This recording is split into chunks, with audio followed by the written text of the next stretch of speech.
오늘 우리에게 주신 하나님의 말씀은 욥기서입니다. 욥기서 38장 1절에서 11절까지예요. 욥기서 38장 1절에서 11절까지예요. 좀 긴데 그래도 교독 한번 해봅시다. 제가 먼저 읽겠습니다. 그때 여호와께서 폭풍우 가운데에서 욥에게 말씀하여 이르시되 말로 생각을 어둡게 하는 자가 누구냐? 너는 대장부처럼 허리를 묶고 내가 내게 묻는 것을 대답할지니라. 내가 땅에 기초를 놓을 때 내가 어디 있었느냐? 내가 깨달아 알았거든 말할지니라. 누가 그것의 도량법을 정하였는지, 누가 그 줄을 그것의 위에 띄웠는지 내가 아느냐? 그것의 주추는 무엇을 위해 세웠으며 그 모퉁이 돌을 누가 놓았느냐? 그때 새벽별들이 기뻐 노래하며 하나님의 아들들이 다 기뻐 소리를 질렀느니라. 바다가 그 모태에서 터져 나올 때에 문으로 그것을 가진 자가 누구냐? 그때에 내가 구름으로 그곳을 만들고 흑암으로 그 강고를 만들고 한계를 정하여 문빗장을 함께 읽겠습니다. 이르기를 내가 여기까지 오고 더 넘어지지 못하리니 내 높은 파도가 여기서 그칠지니라 하였노라. 아멘. 욥의 이야기는 다들 아시죠? 그렇죠? 그때 당시에 최고의 부자, 모든 축복을 다 받은 욥이었어요. 하나님으로부터 그 대신 허락받은 상태에서 사탄의 시험을 받을 수밖에 없었어요. 그래서 그 많던 재산 다 잃고 그리고 10명의 자녀들 다 잃게 되었습니다. 그 소식을 들은 욥의 3명의 친구가 와서 이렇게 된 원인에 대해서 계속 이야기를 해요. 근데 어느 누구도 하나님의 마음을 아는 사람이 없었어요. 그렇기 때문에 더 힘든 자리가 되었습니다. 어려운 가운데 있는 욥은 그럼에도 불구하고 하나님을 원망하지 않았고 결국 오늘 읽은 성경장에서 하나님께서 등장하시게 됩니다. 그 전까지는 새 친구, 내 친구 계속 얘기를 하다가 오늘의 장에서 이제 하나님께서 등장하게 돼요. 얼마나 긴 시간을 있었을까요, 욥이랑? 그렇죠? 일단 성경에는 이렇게 돼 있어요. 친구들이 욥한테 왔을 때 7일 낮밤을 몸에 재를 뿌리고 옷을 찢고서 그렇게 아무 말 없이 7일 낮밤이 있었어요. 그리고 나서 더 얼마나 있었는지 사실은 성경에 나와 있지는 않았어요. 그래도 우리가 있는 성경을 앉은 자리에서 그 모든 욥을 다 읽어보면 그렇게 길지 않을 것 같아요. 그것만으로는. 그렇죠? 그것만 쭉 읽었을 때는. 하지만 그 내용상 보면은 조금은 오래 걸렸을 것 같아요. 한 달이 걸렸는지 몇 개월이 걸렸는지 그거는 잘 모르겠어요. 어쨌든 그 기간이 쭉 이야기를 듣고 계신 하나님은 얼마나 답답하셨을까. 말도 안 되는 얘기를 하고 있는데 결국은 하나님의 때가 돼서 폭풍 가운데 나타나셔서 말씀을 하셨습니다. 자, 오늘 말씀을 통해 나타나시는 하나님을 통해 우리 좀 더 하나님의 깊은 생각을 좀 알아봤으면 좋겠어요. 자, 제일 먼저입니다. 하나님께서는 왜 폭풍 가운데 나타나셨을까요? 나타나실 때는 상황에 따라 나타나시게 됩니다. 사실은 욥의 삶은 폭풍 같았어요. 정말 잘 살다가 완전히 하루아침에 거지가 되고 하루아침에 식구들 다 죽고 모든 삶이 다 폭풍 같았어요. 이렇게 폭풍이 있고 그리고 친구들도 와서 도와준다고 하는 말들이 그래 네가 잘못했어. 뭘 잘못했는지 생각해봐. 더 뚜껑이 열리게 더 화가 나게 만들었습니다. 정말 폭풍과도 같은 그 시기예요. 그 시기에 하나님께서 다정하고 따뜻한 미소로 나타날 수가 없었어요. 위로가 안 돼요. 크게 나타나 주셔야 됐었어요. 강한 위로가 필요했기 때문에 하나님께서는 폭풍 가운데서 나타나셨습니다. 반대로 성경의 엘리야는 죽을 고비를 넘겼죠. 도망갑니다. 조용히. 그리고 누구도 만나고 싶지 않았어요. 나무 밑에서 조용히 숨어가지고 그때 조용한 음성으로 하나님께서 엘리야에게 나타나셨습니다. 중요한 것은 우리를 잘 아는 하나님께서 우리의 상황에 맞게 오신다는 겁니다. 마치 넓은 광장에서 하나님께서 우리 찾으실 때 속삭이지 않으세요. 그렇죠? 하지만 조용한 홀에 있을 때 악쓰시지 않습니다. 그것처럼 하나님, 여러분의 하나님, 여러분 상황에 맞게 나타나신다는 얘기예요. 제가 들은 예화 중에 재미있는 예화가 하나가 있어서 생각이 나서 말씀을 드려요. 어떤 분이 집에 키를 잃어버리셨대요. 당연히 들어올 땐 열고 들어왔겠죠. 그리고 어디다 뒀던 것 같아요. 그리고 나가려니까 키가 안 보이는 거예요. 그래서 키를 찾기 위해 저녁에 밖에 나가서 가로등 밑에서 키를 열심히 찾았답니다. 왜 그런가 봤더니 여기가 환해서 여기서 찾았다는 거예요. 잃어버린 건 집인데 여기가 환해서 여기서 찾았다는 겁니다. 하나님께서 우리에게 다가오셔서 우리의 상황에 맞게 이야기를 하고 싶으세요. 집안에서 잊어버린 키는 집안에서 해결하고 싶으시단 말이에요. 그런데 우리들은 문제를 해결하기 위해서 가로등 밑에 가는 거예요. 여기가 더 화나니까. 참 미련한 짓 아닌가요? 어떤 게 있을 수 있을까요? 세상의 정보를 얻기 위해서 세상의 정보를 의지합니다. 뭐 여러 가지 방법이 있어요. 유튜브도 있고 챗GPT도 있고 뭐 그렇죠? 그리고 또 알기 위해서 다른 사람의 경험을 공유합니다. 이게 잘못됐다는 것은 아니에요. 당연히 필요해요. 정말 참고할 수 있는 상황이에요. 근데 결국은 믿을 거는 아니에요. 하나님께서 여러분 각자에게 찾아가시기 때문이에요. 참고는 할 수 있지만 믿을 수는 없습니다. 욥의 친구들은 욥의 많은 말을 합니다. 참고할 수는 있었어요. 가로등 밑에 큰 화난 것일 수 있었어요. 하지만 어느 누구도 맞는 말을 하진 않았던 것 같아요. 하나님의 마음에 욥은 떠난 적이 없습니다. 그랬더니 결국 하나님께서 욥에게 찾아오셨어요. 결국 하나님께서 욥에게 찾아오셨다는 거예요. 우리도 늘 하나님을 찾습니다. 그렇죠? 그런데 하나님 안 오세요.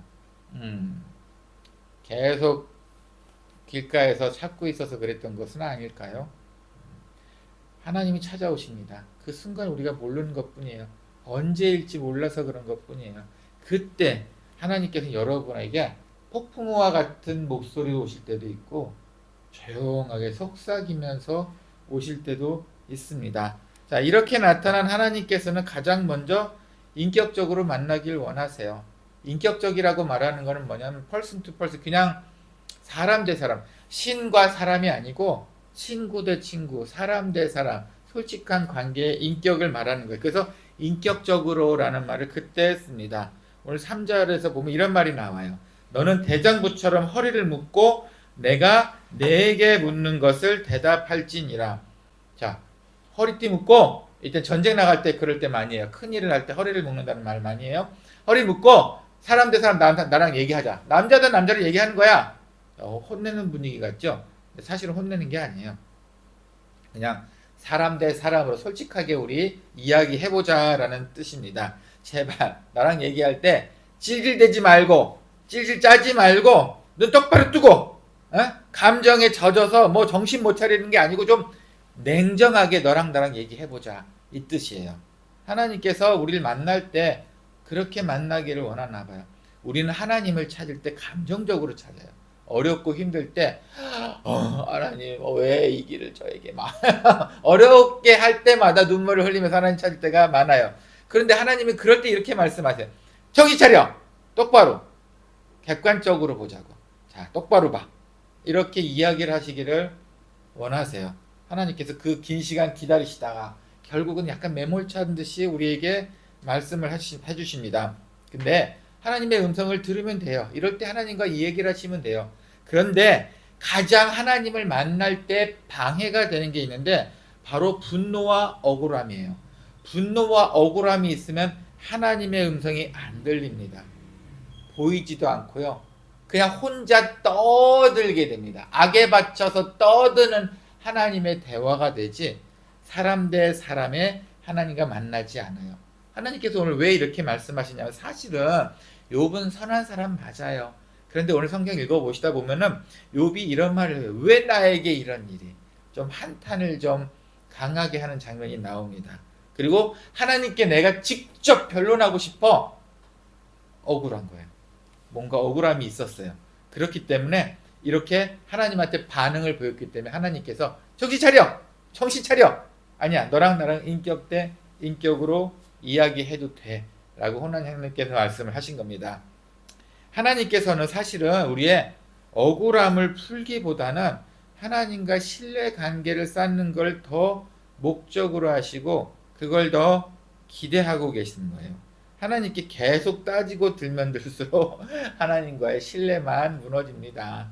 좀 마당교회에서 이러저러 행사로 선물을 많이 나눠줬어요. 그러면은 꼭 따지시는 분이 있어요. 어떻게 따지냐면은 우리 애가 성가대 있으니까 난 2개 줘.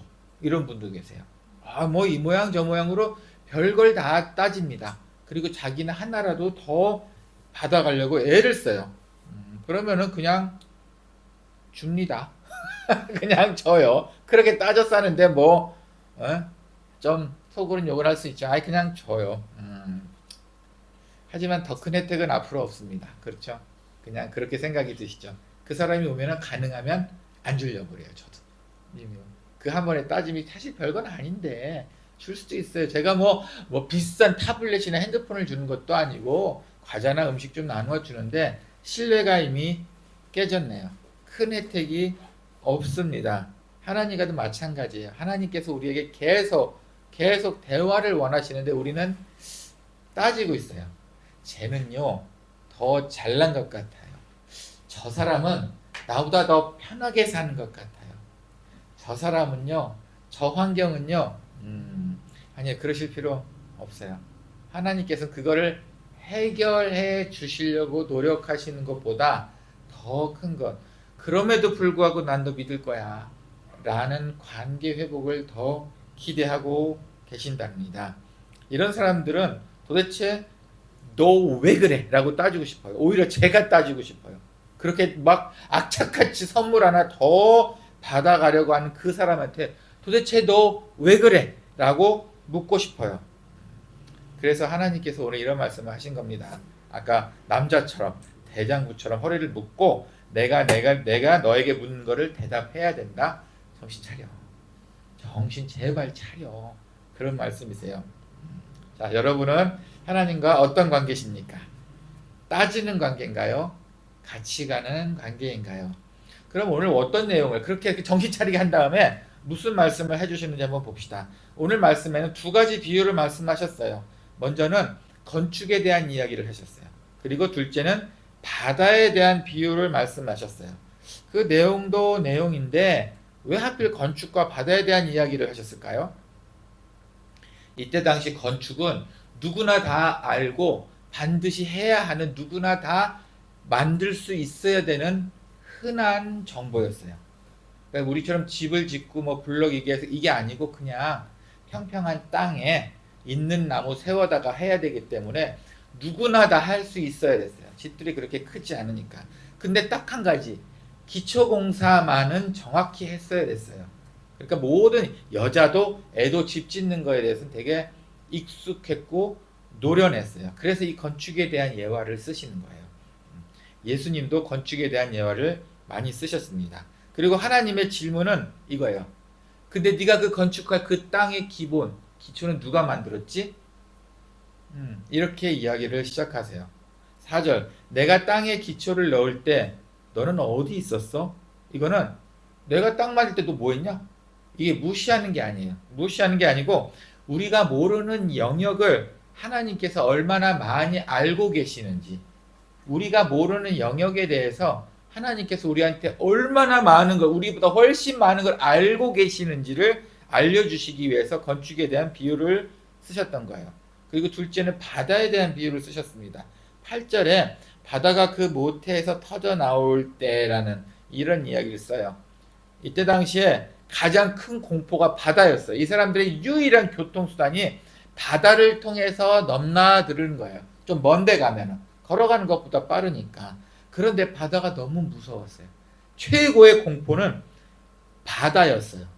그런데 하나님께서 오늘 말씀에는 그 바다가 모태가 나올 때, 야, 그 바다가 태어났을 때 말이야, 아기처럼 태어났을 때 말이야 라는 표현을 쓰십니다.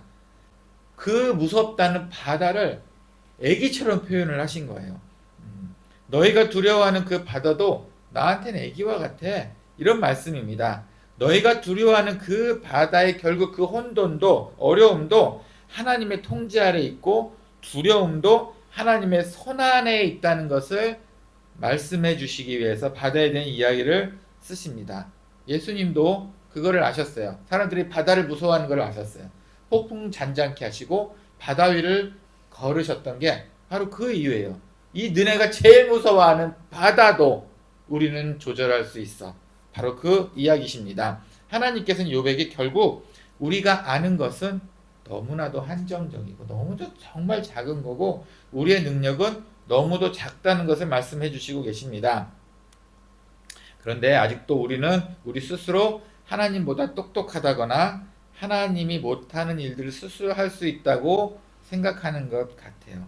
그래서 그렇게 하나님을 찾지 않고 죽어라고 하나님 찾지 않고 내가 원하는 일들이 내 뜻대로 되지 않으면 결국 분노와 짜증과 억울해합니다. 정말 작은 거 하나도 내 뜻대로 되지 않으면 분노하고 억울해하고 짜증내요. 하나님이 그렇게 만드시지 않았을까요? 다른 깊은 뜻 때문에. 지난주 제가 마당교회 못 갔어요. 그 행사 때문에. 제가 축사도 해야 됐었고 그래서 결국은 마당교회를 못 가고 다른 한 분 좀 키워볼 만한 사람이 있어서 그분한테 설교를 맡겼어요. 그리고 그 아내한테 찬양을 맡겼어요. 그리고 나서 저희는 지난주 보내고 월요일날 여러 가지 보고를 받았어요. 그 사람이 설교를 어떻게 했는지 동영상도 받았고 어떻게 찬양을 했는지 뭐 비교적 생각했던 것보다 나쁘지는 않았어요.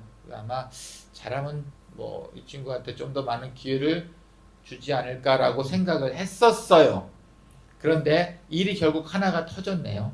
이 친구가 제가 교회 앞에서 공식적으로 이야기를 했어요.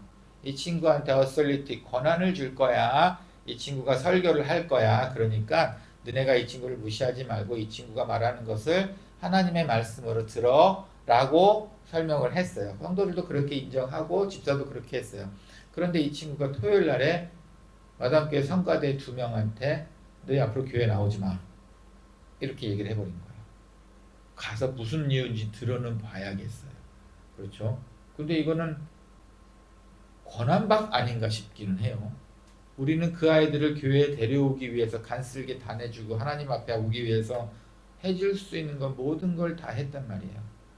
그런데 이 친구는 마음에 안 들었는지 자기 권한이 부여받은 그날 2명을 잘랐어요. 참 아찔해요. 어떤 상황인지 들어봐야 알 것 같아요. 저도 뭐 화를 나겠다 이런 거는 아니에요. 그런데 내가 생각하는 건 이거예요. 권한받은 그 친구는 자기가 마당교회 담임이 되었다고 생각하는 것 같기도 해요. 그렇죠? 아니면 자기 뜻이 옳았다고 생각할 수도 있겠다는 생각이 들어요. 아니면 마치 미스터 문의 생각을 내가 다 알고 있어. 그래서 내가 이렇게 하는 거야. 라고 했을 수도 있어요. 근데 셋 다 아닌데. 셋 다 아닌데 다 오해를 하고 있다는 거예요. 그러면은 제 입장에서는 그분을 어떻게 해야 될까요? 아마 따끔하게 한 소리 해야 할 수도 있겠죠. 상황이 아니라면. 우리가 그렇다는 거예요. 우리가 마치 하나님의 권한을 받은 사람처럼 우리가 결정하고 우리가 화를 냅니다. 우리가 마치 하나님의 권한을 받은 사람 누군가 정죄를 하고 누군가를 자릅니다. 마치 우리가 하나님의 뜻을 아는 것처럼 내 이야기를 하면서 그 사람한테 당연한 듯이 상처를 줍니다. 나하고 뜻이 안 맞은 거지 하나님의 뜻은 아니잖아요. 그렇죠? 혹시 이런 실수를 하고 있지 않은가 그 친구의 사건을 보고 생각을 해봤어요. 그럼 어떻게 해야 됩니까? 무조건 네네네네 아니 그거는 아닌 것 같아요. 그거는 아니겠지만 어쨌든 우리의 생각과 하나님의 생각을 구분하는 데는 정말 필요하다는 거예요. 정말 필요합니다. 구분하는 눈이 필요하고요. 구분할 수 있는 마음이 필요한 겁니다. 그러니 오늘의 말씀은 다 이렇다 저렇다 제껴두시고 한 가지만 기억합시다. 하나님께서 모든 것 위에 계십니다. 우리가 아무리 무엇을 해도 아니 답이 뻔한 그것을 해도 그것보다도 하나님은 우리 위에 계시다는 거예요.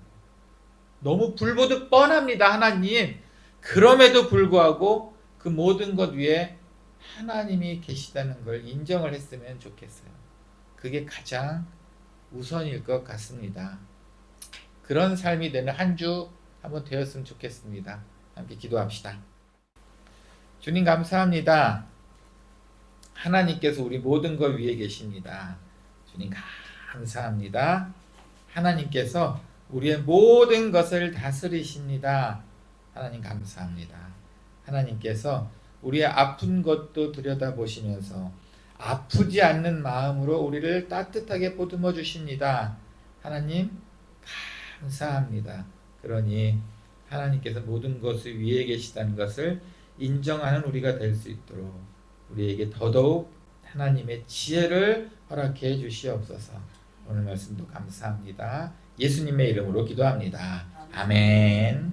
이제는 주 예수 그리스도의 은혜와 하나님의 사랑과 성령의 감화감동 교통하심이 하나님의 모든 은혜와 하나님의 모든 사랑과 하나님의 모든 권능을 믿고 따르기를 소원하는 사랑하는 은총교회 성도님들 머리 위에, 그리고 이 자리에는 없지만 은총교회에서 늘 함께 예배드리고 같은 하나님을 믿고 섬기는 사랑하는 은총교회 식구들 머리 위에, 그리고 오늘 방문한 희지 자매 위에, 그리고 한국에서 아픔과 싸우고 있는 병욱이 위에 이제로부터 영원히 함께 있을지어다. 아멘.